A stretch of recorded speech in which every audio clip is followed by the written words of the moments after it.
Topic is diffraction straight edge. This is the slit and this is the straight edge.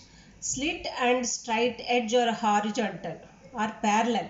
So if light passes through this slit, suppose if light exhibits rectilinear propagation of light, here is this slit, straight edge or scale is covering half of the slit. So if you then the back side of this scale should be dark, but actually if you see in this picture, this is the straight edge, that means scale, this is the slit. So if light passes through this straight edge, then you have to observe geometrical shadow in this region. But actually because of diffraction, some intensity is in this shadow region. This is because of diffraction. Diffraction occurs only if slit width is in the range of wavelength, that it is almost equal to, it has to almost equal to wavelength of light. So then if this is the screen, M1 is the screen, so you have to divide this region into half period strips. The distance from the slit or source to the straight edge is A. As it is a cylindrical wavefront, SB, SA, this SP, pink, red B, SB all are radii of this cylindrical wavefront, so same A. And the distance of screen from the straight edge is B. Now divide this upper wavefront into half period strips. The distance from A to C is B. Now put a point M1 such that M1C is B plus lambda by 2. Here SM1 M1C is S2C A plus B, SM1C is A plus B plus lambda by 2. So this is a 1 half period strip. Then put again a point M2 such that the distance between M2 and C is B plus 2 lambda by 2. So in this way, divide this cylindrical wavefront into half period strips. Similarly in the lower portion also. Now we know that from the first period strip the amplitude will be R1. Next, from the second strip R2, the second strip is SM2C, that is from R2 in the opposite direction. Why? Because there is a off wavelength or pi difference, phase difference is pi, so amplitude is in the opposite direction. So if light exhibits rectilinear propagation, then this illuminated portion should be of the same intensity and the geometrical shadow should be dark. But because of diffraction, some intensity will be in the geometrical shadow and there will be fringes of non-uniform widths, that is some fringe is maximum intensity and minimum intensity minimum, so that after long distance we will get uniform illumination here. Now let us see the intensity will be in what way it is distributed along the screen. Suppose the point C dash is at a distance x from the C. Here A is the pole, C is the center of the screen. Then we have to calculate the path difference between this ray and this ray to get the illumination here. The intensity at C dash is above C.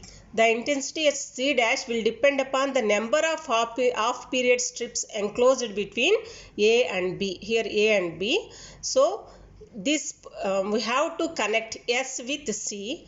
Then it is cutting the wavefront at B. So then now the pole will be B.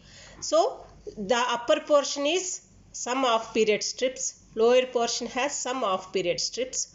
So to calculate the intensity at C dash, we have to calculate how many number of half period strips are enclosed under this lower wavefront. If the number of off-period strips enclosed between A and B is odd, we will get maximum intensity. Why? Because first one is R1, second one is minus R2, third one is R3. So totally we will get maximum amplitude. If the number of off-period strips is even, then R1 minus R2. Or if 4 plus R3 minus R4. So we are subtracting some amplitude. So we will get minimum intensity. So intensity depends upon the number of off-period strips enclosed between this C and C dash. So path difference equal to AC dash minus BC dash. Path difference equal to AC dash minus BC dash.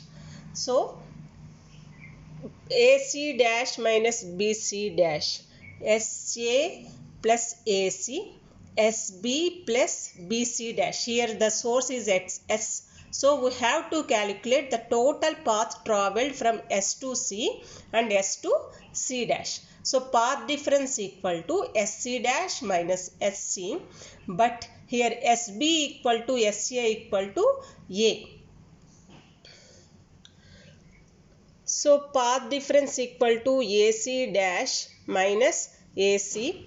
AC means SC dash minus SB, that equal to, here in this triangle B is the distance from A to C and X. So we will get AC dash equal to B square plus X square whole power half, and SC dash equal to this one A plus B whole square plus X square root. So A plus B whole square plus X square power half minus SB A.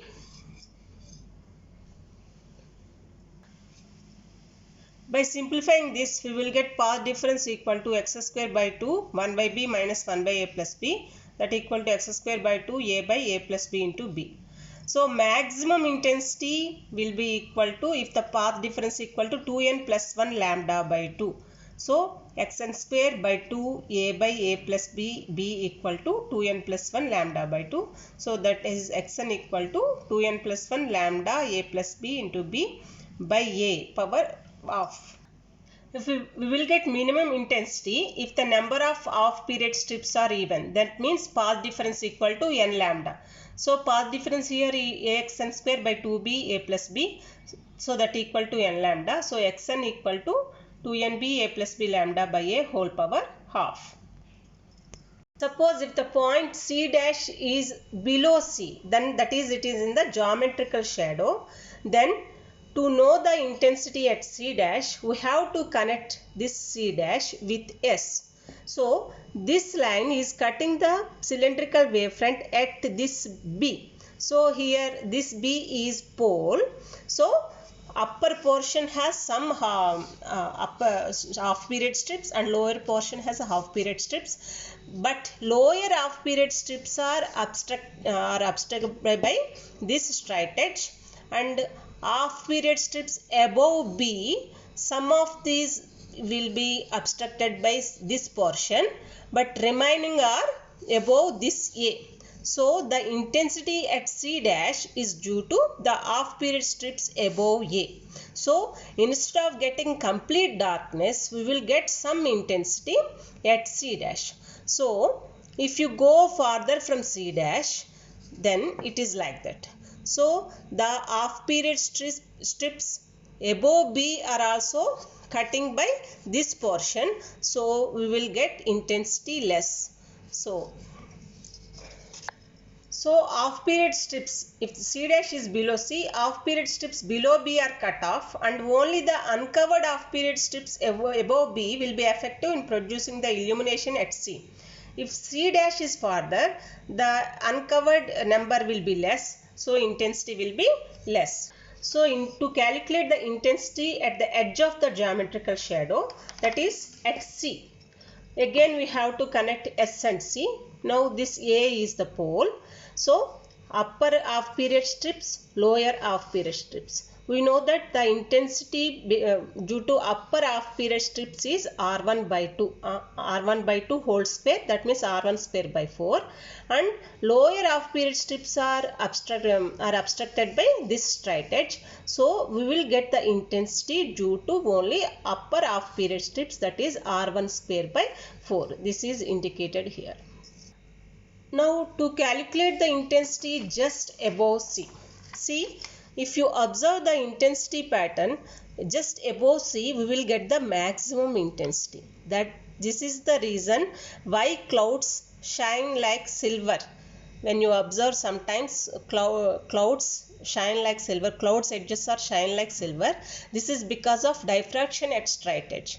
See, suppose if the point is at just here, then if you have to connect with S, so this will be M1 will be pole, so this portion is unobstructed by straight edge.